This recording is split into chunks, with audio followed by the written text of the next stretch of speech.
Hi friends, it's Marcus here at home doing what I do. I'm so happy to be able to bring to you a recorded visit that I had with Paula Mastroianni today. Paula is the leader of the Domestic Violence Project and a friend of mine, and I wanted you to be able to hear directly from her about the mission of that organization. I know that I do not do it justice, and it's an important one that I keep talking about, so I hope that you have considered making a donation to get the garland or the Christmas tree that I have made.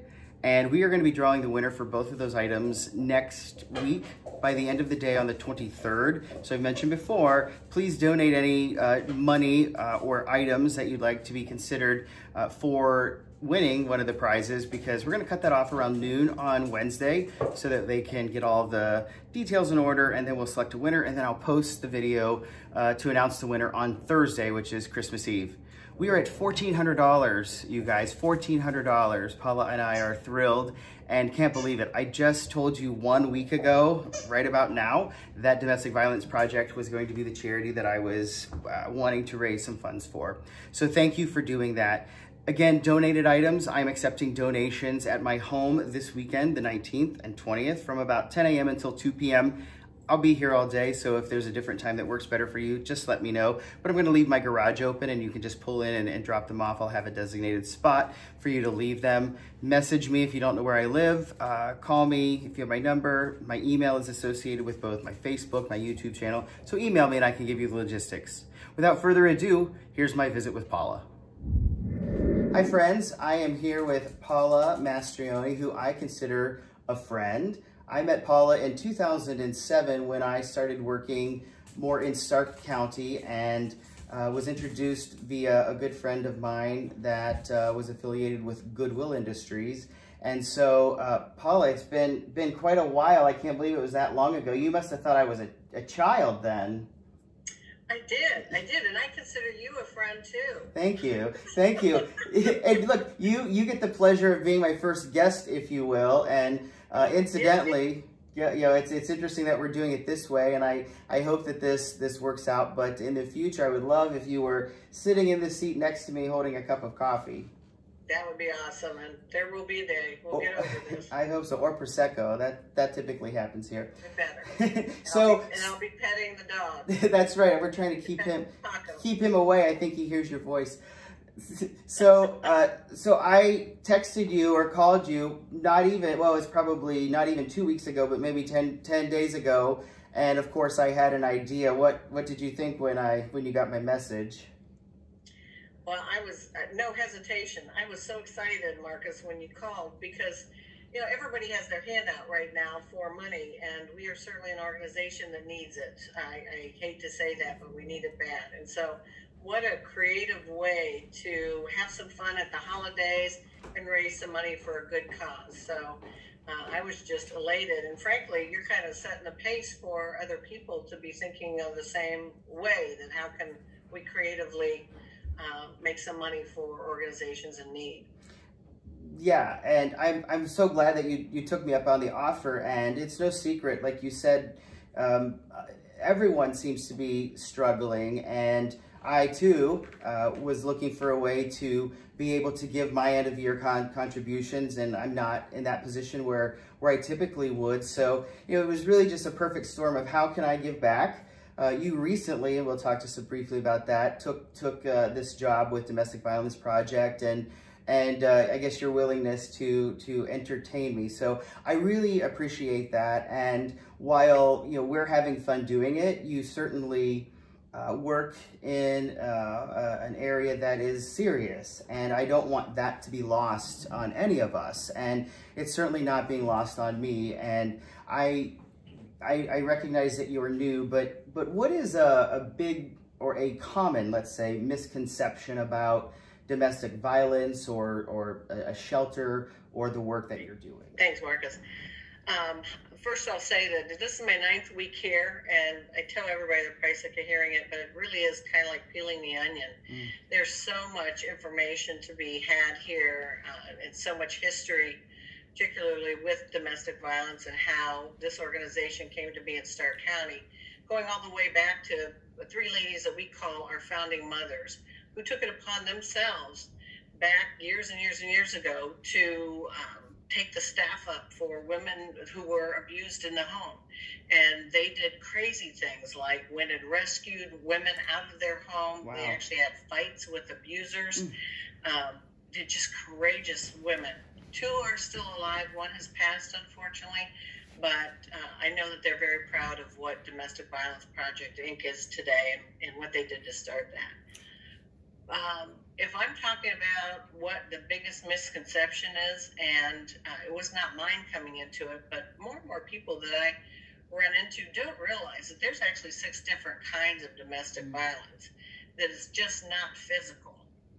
A couple of aha moments for me have been, I was talking to a woman who needed help, and she told me her story and said that her abuser, the gentleman she lives with, is verbally abusive and mentally and emotionally abusive, but he doesn't hit me. So in her mind, she was not a victim of domestic violence. Right. There's also financial violence, where they take a person and just squeeze them of any opportunity they have to have financial means.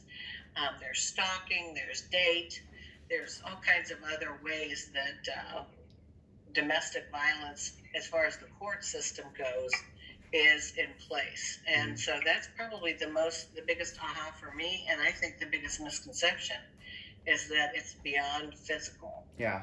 And when I did the live the other evening, I had you post the 24-hour hotline, and so Yes. I'm gonna do that again. I'm gonna try to remember to keep posting that number, but it is a 24-hour, 7-day-a-week hotline that anyone can call if you're in a situation, or you know a loved one that's in a situation and you don't know what to do or how to help them. Just give the number a call and they can direct you. Even if you're not in the Starr County area, they can certainly be a listening ear, and they're certainly trained to do that, which leads me to, you must work with quite an array of people. So tell me a little bit about the team you get to work with. Yes, they are amazing. Frankly, these folks don't get paid a whole lot. It's not you wouldn't leave a good paying job to come here, let's put it that way. But they have such passion in their hearts, and they work so many different shifts. My outreach and aftercare director was texting me last night at 8 o'clock at night, and she still had 2 runs to go.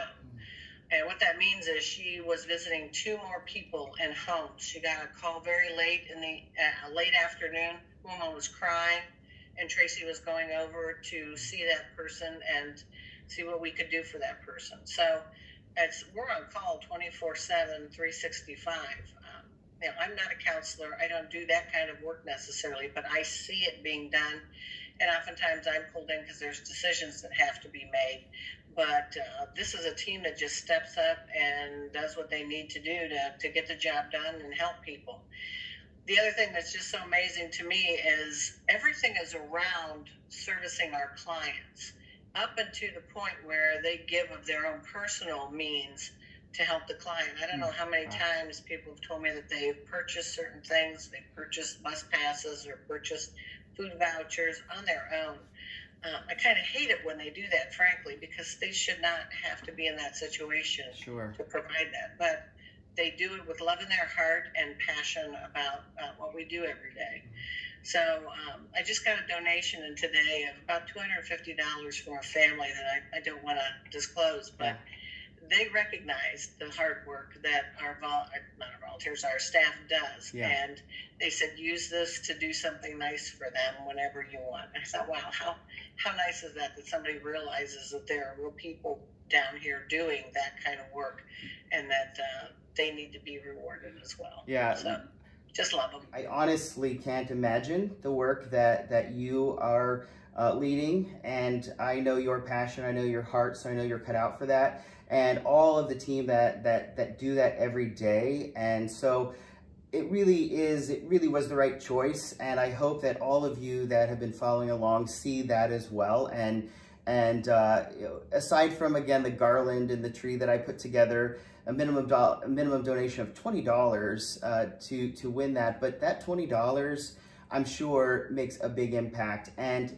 speaking of which, we've raised $1,400 already, like $1,400. And it was just a week ago that I announced what I was doing and what we were giving it to. That $1,400 can surely make a difference. Am I right? Oh God, yes. Oh God, yes. You raised $1,000 in 4 days. Yeah. Ashley, who's our development coordinator, and I are just looking at that amazed. And we just want to know what you're going to do for us next. Yeah. I would like to know that too. So I would love to hear from anyone that's been following along what you want to see me do next. Or I've had lots of people reach out and want me to make stuff for them, and I might do that, but I wasn't doing, starting to do it for that part of it. And but I'll tell you, it's been a pleasure so far. It's been really fun. Again, it's not lost on me. I hope it's not lost on all of you, and taken lightly what we're doing and the impact that this can have, and we're having fun in the meantime. So Paula, thank you, and Merry Christmas to you and your family. Merry Christmas to you, and thank you to everybody who's listening to this podcast who donated, and thank you to everybody who just keeps us in their hearts and in their prayers this holiday season. We just took a family in today, and we'll take families in right up to the bitter end. Christmas Eve. So our work is never done. It's God's work, and we thank you so much for supporting us. Thank you, Paula. And also donations. I'm going to be still collecting donations, but this weekend, in 2 days, Saturday and Sunday, I will open my garage door. You can bring them to my door, but any items that can go to the shelter, I've had folks that have already dropped off things like diapers and laundry detergent. We got some Christmas wrapping paper that I'm sure could be needed. Well, I plan to deliver everything next Wednesday, so that's very timely. But thank you, and thank you all for supporting this cause. Hey Marcus, do we want to throw the hotline number in there again? Yeah, why don't you do that, and that'll be our out. Yep, back to you. Okay, I'll do it real fast. It's 330-453-7233. That's somebody that may be in a desperate situation now, or if you know somebody and just want information, we're always here to help, and we can provide that to you. Thank you. Thanks.